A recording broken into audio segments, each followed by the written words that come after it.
Okay. What was I? Everything good? All right.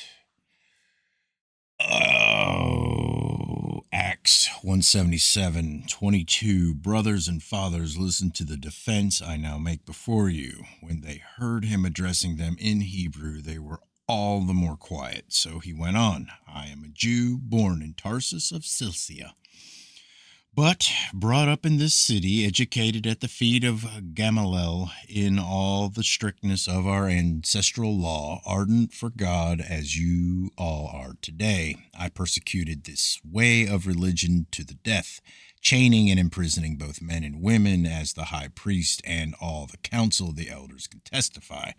It was from them that I got letters to the brotherhood of Damascus, and then journeyed thither to bind those who had gathered there and bring them back to Jerusalem for punishment.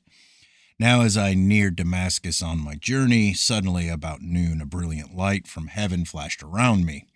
I dropped to the earth and heard a voice saying to me, Saul, Saul, why do you persecute me? Who are you? I asked. He said to me, I am Jesus the Nazarene, and you are persecuting me. My companions saw the light, but they did not hear the voice of him who talked to me. I said, What am I to do? And the Lord said to me, Get up and make your way to Damascus. There you shall be told about all you are destined to do. As I could not see, owing to the dazzling glare of that light, my companions took my hand, and so I reached Damascus. Then a certain Ananias, a devout man of the law who had a good reputation among all the Jewish inhabitants, came to me and standing beside me said, Saul, my brother, regain your sight. The same moment I regained my sight, he looked up at me. Then he said, The God of your fathers has appointed you to know his will, to see the just one, and to hear him speak with his own lips. For you are to be a witness on behalf of him before all men, and witness of what you have seen and heard. And now, why delay?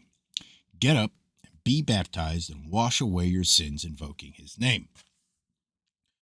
When I returned to Jerusalem, it happened that while I was praying in the temple, I fell into a trance and saw him saying to me, Make haste, leave Jerusalem quickly, for they will not accept your evidence about me. But Lord, I said, they surely know it was I who imprisoned and flogged those who believed in you throughout the synagogues, and that I stood and approved when the blood of your martyr Stephen was being shed, taking charge of the clothes of his murderers. But he said to me, Go, I will send you afar to the Gentiles. Till he said that, they had listened to him. But at that they shouted, Away with such a creature from the earth. He is not fit to live. They yelled, threw their clothes into the air, and flung dust about till the commander ordered him to be taken inside the barracks and examined under the lash, so as to find out why the people shouted at him in this way.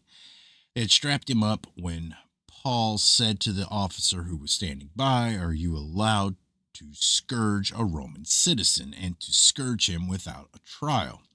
When the officer heard this, he went to the commander and said to him, What are you doing? This man is a Roman citizen. So the commander went to him and said, Tell me, are you a Roman citizen? Yes, he said. The commander replied, I had to pay a large sum for this citizenship, but I was born a citizen, said Paul. Then those who were to have examined him left him at once alone. Even the commander was alarmed to find that Paul was a Roman citizen and that he had bound him.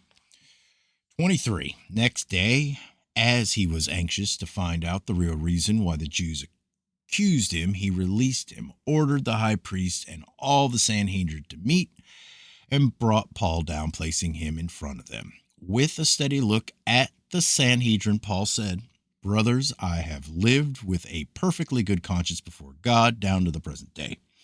Then the high priest Ananias ordered those who were standing next to Paul to strike him on the mouth. At this, Paul said to him, You whitewashed wall, God will strike you. What? You whitewashed wall, God will strike you. You sit there to judge me by the law, do you? And you break the law by ordering me to be struck." The bystanders said, "What? Would you rail at God's high priest?"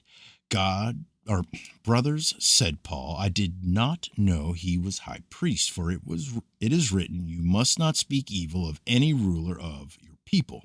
Then, finding half the Sanhedrin were Sadducees and the other half Pharisees, Paul shouted to them, "I am a Pharisee, brothers, the son of Pharisees. It is for the hope of the resurrection from the dead that I am on trial." When he said this, got him. When he said this, a quarrel broke out between the Pharisees and the Sadducees. The meeting was divided. For while the Sadducees declare there is no such thing as resurrection, angels, or spirits, the Pharisees affirm them all. Thus a loud clamor broke out. Some of the scribes who belonged to the Pharisees' party got up and contended, "We find nothing wrong about this man. What if some spirit or angel has spoken to him?" The quarrel then became so violent that the commander was afraid they would tear Paul in pieces. He therefore ordered the troops to march down and take him from them by force, bringing him inside the barracks. On the following night, the Lord stood by Paul and said, "Courage, as you have testified to me at Jerusalem, so you must testify at Rome." When day broke, the Jews formed a conspiracy, taking a solemn oath neither to eat nor to drink till they had killed Paul. There were more than 40 of them in this plot. They then went to the high priests and elders, saying, "We have taken a solemn oath to taste no food till we have killed Paul. Now you and the Sanhedrin had better inform the commander that you propose to investigate this in detail, so that he may have Paul brought down to you. We will be all ready to kill him on the way down." Paul's nephew heard about their treacherous ambush, so he got admission to the barracks and told Paul. Paul summoned one of the officers and said, "Take this young man to the commander, for he has some news to give him." So the officer took him to the commander, saying, "The prisoner Paul has summoned me to ask if I would bring this young man to you, as he has something to tell you." The commander then took him by the hand aside and asked him in private, "What is the news you have for me?" He answered, "The Jews have agreed to ask you to bring Paul down tomorrow to the Sanhedrin on the plea that they propose to examine his case in detail. Now do not let them persuade you. More than 40 of them are lying in ambush for him, and they have taken a solemn oath neither to eat nor to drink till they have murdered him. They are already at this moment awaiting your consent." Then the commander dismissed the youth, bidding him, "Tell no one that you have informed me of this." He summoned 2 of the officers and said, "Get ready by 9 o'clock tonight, 200 infantry to march as far as Sisera, also 70 troops and 200 spearmen. Horses were also to be provided, on which they were to mount Paul and carry him safe to Felix, the governor." He then wrote a letter in the following terms: "Claudius Lysias, to His Excellency the Governor Felix, greetings. This man has been seized by the Jews and was on the point of being murdered by them when I came on them with the troops and rescued him. As I had ascertained that he was a Roman citizen, anxious to him to find out why they accused him, I took him down to the Sanhedrin, where I found he was accused of matters relating to their law, but not impeached for any crime that deserveth death or imprisonment. I am informed that a plot is to be laid against him, so I am sending him to you at once, telling his accusers that they must impeach him before you. Farewell." The soldiers, according to their instructions, took Paul and brought him by night to Antipateris. Next day, the infantry returned to their barracks, leaving the troopers to ride on with him. They reached Sisera, presented the letter to the governor, and also handed Paul over to him.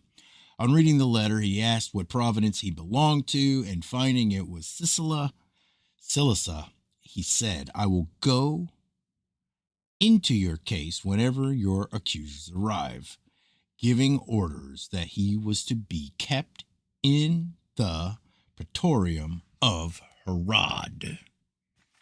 All right. Good.